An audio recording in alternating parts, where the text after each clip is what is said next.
Hi everyone, it's Ren here. Welcome to my room, guys. I hope you're well today. Today we're going to be talking about INFJs as writers from within this kind of informal theme that, I've been developing lately with the suggestion of a very treasured subscriber or Patreon supporter who shall always remain unnamed as per their request. So we're going to look a little bit into what our INFJs are like as writers. Specifically here, I'm talking about creative writing, but if you like, creative writing is kind of the core of what I'm talking about, but at the sort of borders of it, at the boundaries are not porous. So we could also include writers of non-fiction, essay type writers, also, and academic writers to an extent. So maybe writers in general with a bit of a sort of focus theme on creative writers. So are INFJs good writers? What are their areas of strength? What are their areas of growth? What are their motivations? What are their challenges in finding motivation? That's the kind of topic I want to discuss. And what is specifically INFJ about these aspects? Okay.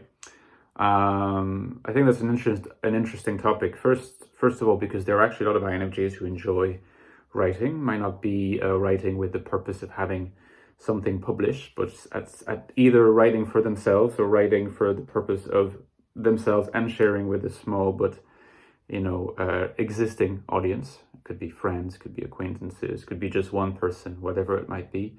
And then INFJs, you have ambitions that go beyond that, whether it's in fiction publishing or in academia or journalism or any field like that. So we're going to be looking at this now.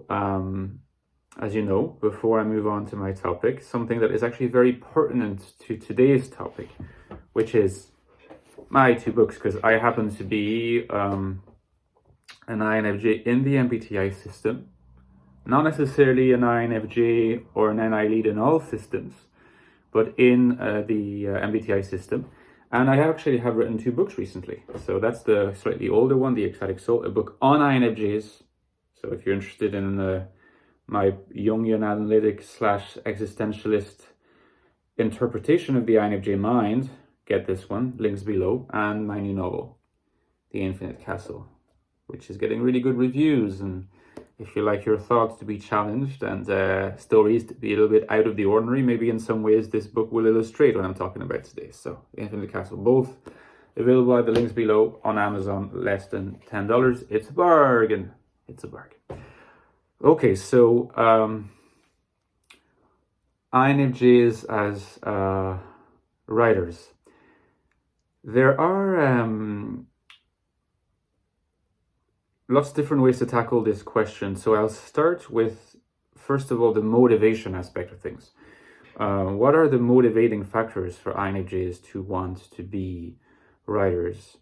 Or the absence of motivations leading them to not be writers, because obviously not all INFJs are into the idea of being creative writers. Some INFJs are more into the idea of being scientists or teachers, whatever the case might be. There's like a billion possible cases that will not apply to writing. So I would say that there's two main reasons for INFJs to be attracted to the writing craft, and some reasons actually derive from that as sub-reasons, if you like. So number one, expressing your vision. Okay, expressing your vision, and I'm going to talk a little bit about this. And number two, reaching out to others and sharing that vision with others. When I say expressing a vision, I don't mean, again, I'm always going on about this vision in the sense of like, oh my God, I can see into the future, and this is, I'm such a prophet, I'm such an oracle. We know that this is like mythological INFJ descriptions. More so, the state of prescience as I describe it in my book, which is that it's a combination of an existential state of feeling that you have a lot that you want to share, but you don't really know how to share it. It's both extremely personal and it feels in your own private language very articulate, but not so articulate in terms of the public language. And the medium of creative writing is actually a great, it's felt by INFJs, for some INFJs, to be a great tool to get that message across. So here we have a mix of some existential constitutional dispositions that emerge from the NI function, NI dominance, and then you have some more FE constitutions linked to the desire to reach out to others and to also feel like at the end of the road, your vision is only going to carry across and become completely material to you if it's shared with others and if the reception by an external audience is reflected back to you. So those are some key motivations. Now, if I were to look at some turnoffs for the INFJ, I wouldn't say that there's a lot of turnoffs. I would say that it could, again, be a lack of interest in the sense that maybe there's going to be some INFJs that feel like their prescience is better articulated through means that are not writing. It's possible. Having an INFJ personality type under this framework does not guarantee that you're going to be the most fluent verbally speaking, the most articulate in words. I think there's a strong correlation, but it doesn't guarantee it. But I think another turnoff, it's not exactly a turnoff, you see, because a lot of INFJs might be interested in the art of writing, but they might be lacking in confidence to feel like they can actually appropriately approach this. So here there is a tension between the FE desire for recognition and for having the reality of what they're doing made more concrete by it being reflected in the reception by a public audience. Now, the tension is between this and the FE anticipation of critique and dismantling of your worth, the worth of what you're doing. If you hang a lot of what you're doing on how it's going to be articulated and reflected back by an audience, you're also putting yourself at the mercy of what the audience is going to say, and you might have an anticipatory fear of this. And I think that happens quite a lot. There's also the fact that through this kind of other side of FE, an INFJ might look at the history of, books they like, history of books that have been important for them and were not written by INFJs, and they might have this mirroring effect whereby they think that a book, in order to be worth it, has to be written like that, which it is not. And this is why I think that an INFJ have to play on their strengths. So the strengths would be fluent articulation, thought-provoking themes arising from a high subjectivity of vision that is linked to their NI dominance and their ability to express this in the written word. It's usually easier for an INFJ to express this in the written word than live, when you have to be reacting constantly just to be spontaneously in the moments. That's harder for INFJs. If they can have their time and, have a piece of paper, usually that works better for them. So there's a real area of strength here in the ability to express an uncanny subjective perception that quite effortlessly, in fact. And I think that the more the INFJ does not succumb to the idea that they have to follow more conventional styles of writing and espouse what makes them unique, then that's where the writing is going to have the most impact. But it involves being willing and ready to make that leap of faith in thinking the audience is going to get them. So not giving up the writing process in the first place, but also not giving up if they are engaged in the writing process, not giving up what is closest to their heart, to their inmost or ownmost essence, as Heidegger would say, you know, that